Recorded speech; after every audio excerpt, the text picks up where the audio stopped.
തിരുവനന്തപുരം തുമ്പ ബോംബേർ കേസിൽ ഒരാൾ പിടിയിൽ. കഴക്കൂട്ടം സ്വദേശി ഷെബിനാണ് പിടിയിലായത്. അക്രമികൾ ബോംബെറിഞ്ഞ് ഒരു സ്കൂട്ടറും കണ്ടെടുത്തു. ഇന്ന് രാവിലെയാണ് ഗുണ്ടാ നേതാവ് തുമ്പ അസുരയുടെ നേതൃത്വത്തിൽ ബോംബേറുണ്ടായത്.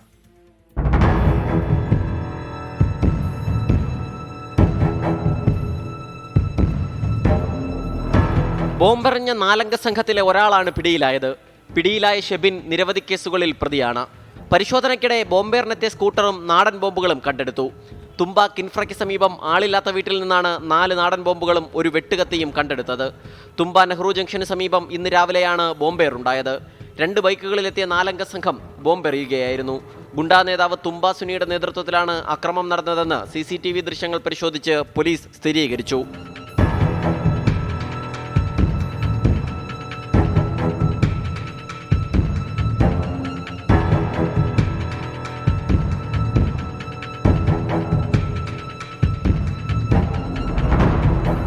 വീര്യം കുറഞ്ഞ നാടൻ ബോംബാണ് എറിഞ്ഞതെന്ന് പോലീസ് കണ്ടെത്തി. ഗുണ്ടാ സംഘങ്ങൾ തമ്മിലുള്ള മുൻവൈരാഗ്യമാണ് ആക്രമണത്തിന് കാരണം. കേസിൽ മറ്റ് 3 പ്രതികൾക്കായുള്ള തെരച്ചിൽ ഊർജിതമാണ്. 24 തിരുവനന്തപുരം.